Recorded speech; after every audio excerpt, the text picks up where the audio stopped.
Welcome back to Face the Nation. We continue our discussion on the national rise of white supremacist groups. We're joined by Sherrilyn Ifill of the NAACP Legal Defense and Educational Fund, Elle Reeve of Vice News Tonight, and co-founder of the group Life After Hate, Christian Picciolini. Ellie, I want to go back to you on a point that Christian was making. One of the things in the documentary I thought was interesting was the explicit way in which some of the members of these groups said, we're launching kind of a new phase to get publicity. Can you describe that a little bit, what they were trying to do? Yeah, this has been largely an internet movement. These guys didn't live together, hang out together. They just swarmed together online. And so this is a movement to hold physical space. They've taken tactics from left-wing organizers and show that they're strong and they have camaraderie. And they also are focusing on what they call aesthetics.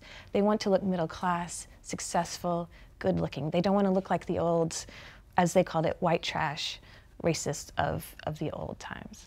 Christian, let me ask you about the work that you do trying to help stop this from your own history. You have lost a federal grant now. Tell us about that, and tell us about your work and how that fits into what Ellie was just talking about. Well, how it fits into what Ellie does is, and first of all, I think what she showed was stunning, because it not only showed what we see as the public face of white supremacy, but also behind the scenes how the language changes and becomes more extreme. And it is a marketing tactic to do that. Under President Obama, my organization, Life After Hate, was awarded a $400,000 grant to help combat far-right extremism. And when President Trump took office, immediately that grant was rescinded. We were the only organization of the pool of grantees that was focused on white supremacist extremism and disengaging people from that movement. We do that in a non-aggressive way. Everybody at Life After Hate is a former extremist. So we understand the motivations of why people join, but more importantly, we understand what it takes to get out of these groups. And quickly, what are the motivations? I mean, there are the obvious ones, but what's the key? You know, ideology is not the driver for radicalization. It's a search for identity, community, and purpose, a broken one. And if there's a brokenness underneath that person, they tend to search for those in really negative pathways.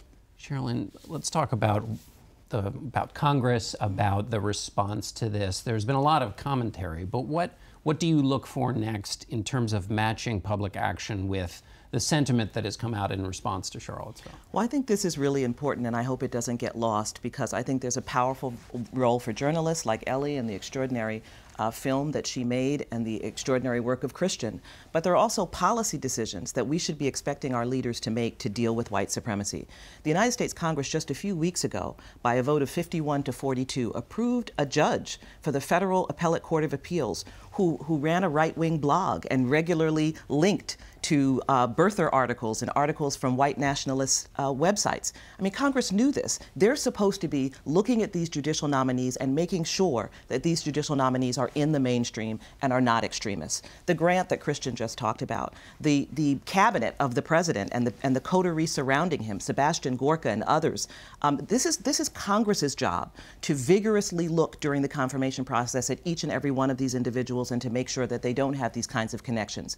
And finally, here's the tough part. Congress has to deal with, and state legislatures have to deal with, the reality of white supremacy in their own policies. Sebastian Gorka said 2 weeks ago that there is no real white supremacy. White supremacy is individuals denying the civil rights of others. Well, we've had 2 federal judges just in the last year, 2 federal courts in the last year, identify 2 state legislatures, Texas and North Carolina, that those federal courts said deliberately created voter ID laws for the purpose of discriminating against African American and Latino voters. When we see that, when we see state legislatures convening to pass voter suppression laws, that is white supremacy. That is an effort to try and deny the civil rights of African Americans and Latinos. So if this is a moment for honesty, if this is a moment where America is prepared to confront itself, it has to confront the reality of violent white extremists who are out and who are broken and who are marching in the streets. But we also have to recognize the role that we play and that elected leaders play in setting policies that further white supremacism for the purpose of their own political gain. And my hope is that Congress and that governors and that state legislatures will be prepared in this moment to take on the responsibility themselves of demonstrating that they want no traffic with white supremacy. Ellie, what's been the reaction? 46 million people have watched. We know a lot of people have watched it, but this is pretty tough territory. Any of us who've reported or talked about it, what's the reaction been for you? Well, walking through Charlottesville, I got stopped on the street by people in tears because they were happy that I showed what really happened. I think it's important to let these white nationalists talk and explain their arguments so that we know what they are, so that we can counter them. It's just critical, I think, to expose what they believe because they are drawing in very young adherents, and we have to be able to fight that. Christian, give me a little bit of your personal story. If you're talking about converting people who are broken, attach that to your own story. I was recruited into the white supremacist movement in 1987 when I was 14 years old. I joined America's first neo-Nazi skinhead group, and I was recruited by America's first neo-Nazi skinhead. My parents were Italian immigrants, so I shouldn't have been a racist because they were the victims of prejudice. But because they were immigrants, they also had to work very hard, and I didn't see them very much. They worked 7 days a week, 14 hours a day, and I felt a sense of abandonment by my family. So I went searching for that acceptance and that family elsewhere. And the recruiter was very savvy at identifying my vulnerability and promising me paradise. And that's a common theme among extremist groups, is they bring you in, they feed your pride, and then they take that pride and they turn it so that that pride turns into hate of the enemy. Sherrilyn, at the end here, let me ask you about the debate over monuments. Condoleezza Rice, among others, has said, and she was talking about names on buildings, not monuments, but she's basically said,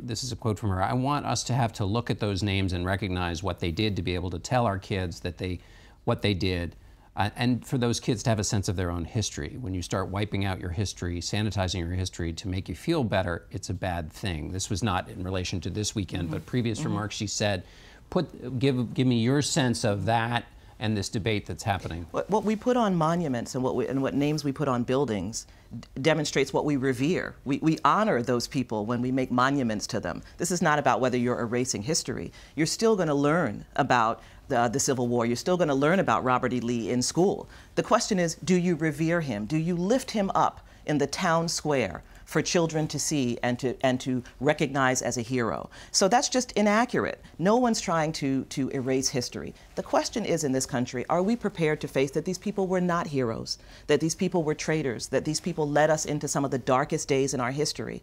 And what we should be lifting up are those people who made America better, those people who stitched us together, those people who sacrificed to make us one nation.